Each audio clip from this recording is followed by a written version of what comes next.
Hi, this is Scott Garibay, and today we're going to talk about Andrew Yang and the Christmas Gibbon. All right, so what is the Christmas Gibbon? Well, the Christmas Gibbon is a very important tchotchke that was in the movie Last Christmas. So today we're going to talk about Andrew Yang. We're going to talk about a major important theme within the 2020 election. We're going to talk about Christmas. We're going to talk about the Christmas Gibbon, right? But first and foremost, I got to give you a warning. Spoiler warning. There are spoilers for Last Christmas 2019 in this content. All right. So let's talk about the Christmas Gibbon. All right. So the Last Christmas is an absolutely fantastic film. A lot of people don't know this. Last Christmas is a romance movie that bears many of the same structure points as the American classic Fight Club. Right? I was fascinated by this movie, and it had a ton of really important themes for the 2020 election. Okay? The Queen of Dragons, Emilia Clarke, is in this movie, right? And she plays a very broken millennial, right? And also Henry Golding is in this movie, and he plays an incredibly put together, like rock solid millennial in this movie, okay? Plays a part-time bike courier. All right. Also in this movie is Michelle Yeoh. She is awesome. She's from Crouching Tiger, Hidden Dragon. Super dope martial artist and an Asian actress, right? And which this is important because we are starting to see Asians in film more, in American film more and more. And this is important because overall goodwill for the Asian community is going to affect Andrew Yang. He needs goodwill from Americans at mass level, right? All right, so this movie was, so basically the Queen of Dragons, she works as an elf, right? She plays an elf who works in a Christmas shop owned by Michelle Yeoh. Michelle Yeoh in the movie goes by the name Santa, right? And the Queen of Dragons, and Santa refers to the Queen of Dragons as Elf, right? So Elf, Emilia Clarke, Santa, Michelle Yeoh, right? They work in a Christmas shop together, right? It is beautiful. This movie was so good. Every moment in this Christmas shop is visually stunning, right? This Christmas shop is this beautiful, really dark wood parlor store, right? And it's like an antique shop, but it's filled with brilliant, beautiful Christmas tchotchkes, right? And these are like ridiculous nonsense Christmas stuff from all over the world. The more outlandish, the better. And frankly, the more disconnected from Christmas it actually is, the better. So like the Christmas Gibbon was the best part of this. So there's a part where the elf takes out this Christmas Gibbon, right? And together, Elf and Santa sell this Christmas Gibbon, this hideous Christmas tchotchke, to a customer, okay? And, they kind of put some story around it, and connected it tangentially to Christmas, and, and did their thing to show how it was Christmas-like, right? So they go about they do their thing to sell this, to sell this tchotchke to this customer, and they're able to do it. And one of the things they show in this film is that Elf, the Queen of Dragons, Emilia Clarke, she is very good at selling these tchotchkes. And it's really interesting. She has this very easy rapport with almost everyone, with all human beings, right? And she's a great salesperson, even though she's fundamentally broken inside. She's really messed up. She's not healthy from a mental perspective. There's literally a part in a film where she says, I'm messed up. And then she points to her head and says, in here, right? So she's very broken, right? But even with that, she's able to sell these Christmas tchotchkes to Christmas shoppers. Now, why is that? Well, it's really important, right? Now, here's the part that gets really close to Yang and really close to Americans and really close to the election, right? This store in this movie is very real to life in that So I'm an evangelical Christian, right? I celebrate Christmas in a way that nobody else celebrates it today, or extremely few people. The vast majority of people who celebrate Christmas, the vast majority of people who celebrate Christmas as a secular event, right? It's the Christmas tree, it's green and red, it's presents, right? For me, it's Christ's birth, right? This is like the real deal for me. Like, we're like, hey, Jesus, thanks for coming to earth. Like, this is what Christmas is to evangelical Christians. We're like, hey, Jesus, you were God, right? You actually got squeezed into a human body and put here on earth, and you had to deign to dirty your divine feet on this filthy earth, right? And when you came down here, we spit on you, we mocked you, we threw stones at you, and then we literally crucified you, right? And your time here was horrible, but you love us, and we are so happy you were born, right? And we remember the time that wise men came and found you, right? And we also realize that in order for you to die on a cross for us, for your literal blood to be shed, which would be righteous blood that would cover all of our sins, it had to happen with you lying in a manger, like, and a cow licking your face, right? Christmas is very, very real for evangelical Christians. But it is not real. It is not real for non-evangelicals, right? It is wrappings and tchotchkes and Christmas Gibbons, right? It is essentially like all of the cool parts of Christianity without any of the bad parts, right? Not even the bad parts. It's all the cool parts without any of the really good parts that are uncomfortable, right? So when non-evangelicals, lost people, that's the term we use. We're saved, you're lost, right?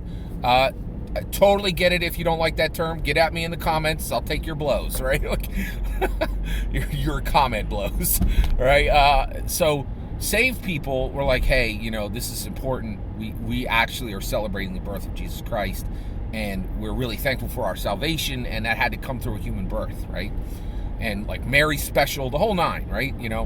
But for everybody else, it's just like, hey, for the lost, we're like, hey, we like that, right? We want to give presents to each other. We want the kindness, the love, the harmony, the peace. We dig all of that, right? But we don't want obedience, right? We don't want to have to obey God. We don't want study. We don't have to read the Bible. We don't want binding, right? Christians are bound by the word. We have to believe every single word of it. Not one word more and not one word less than the 66 books in the Bible. We are bound to it. That's not fun, right? Like, it's not fun having to literally believe and literally walk out every single stricture in the word, right? It's not fun, right?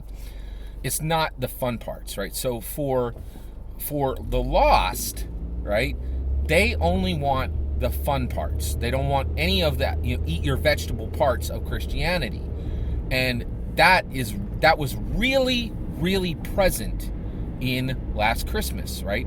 It was showing that shallow, layered desire of the lost to have all the good things that actually come with actual evangelical Christianity, right?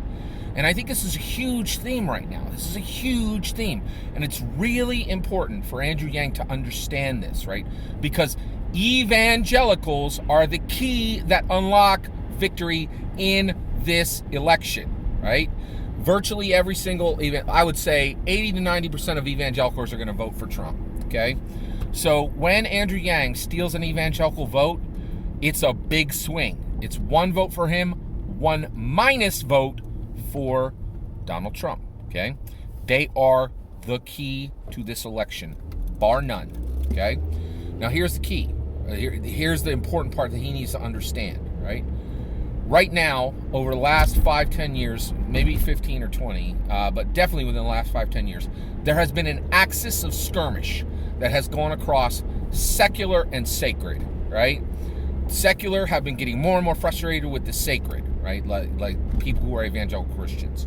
Secular are the lost, people who do not believe in in any God, or they're spiritual but not religious, or they're like, I believe in some kind of religion, but it doesn't matter what I believe because I'm tolerant of all religions, and whatever I say, you can just meld it to whatever you want, and anybody else can be 5 degrees off from what I'm at, and it doesn't matter. They can be 5 degrees, they can be 95 degrees off, right? I don't really believe what I believe. As long as the second it becomes inconvenient, I will definitely bend what I believe to fit with whatever is comfortable, right? So, and that's the difference between evangelical Christians. They are bound, right? Like, they are bound by one book, right? And they have to believe every word in it, and they don't get to discard any of it, right?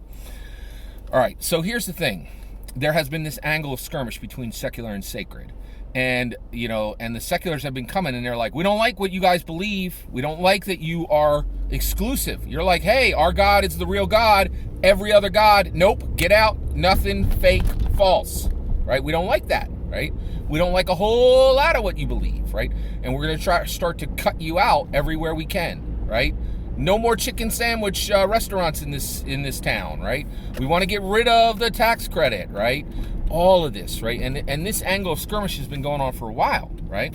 Now, a lot of this is our evangelical Christians' faults. And the reason why is we are instructed in the Bible to very specifically, very carefully love and show kindness and show peace at a level that's so high it will match the early church. And all of you lost will actually be attracted to how different we are, right?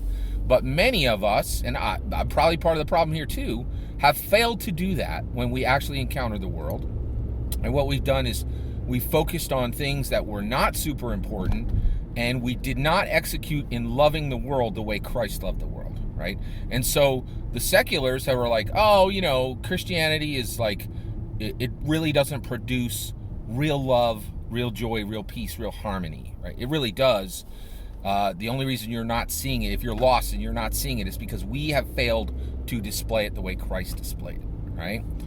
So some of this is on us, right? And, for failing to live up to what the Bible commanded us to do, failing to obey in the way we're supposed to obey, right? But the seculars have been coming for us, and guess what? We are losing. I can tell you right now, I sit in an evangelical Christian church every single Sunday. There's about 150 people there on a good Sunday, and and next year there'll be 140, and I'll bet you the year after that will be 130. Those numbers are not going up. They are not going up. The seculars are winning, period. That is a fact. There are more seculars every day, less sacred, right? Now that's big trouble for us, right? But the one hope we have, right, is the Christmas Gibbon, right? That Christmas Gibbon, right? People go into that shop, and the person who sold that Christmas Gibbon, the elf, Amelia Clark, she didn't care about that Christmas Gibbon. She didn't care about the customer, right? And she knew that this was not a real celebration of Christmas. It was just useless tchotchke, right? And that is what is being sold to the seculars, right? Christmas is not a Christmas Gibbon, right?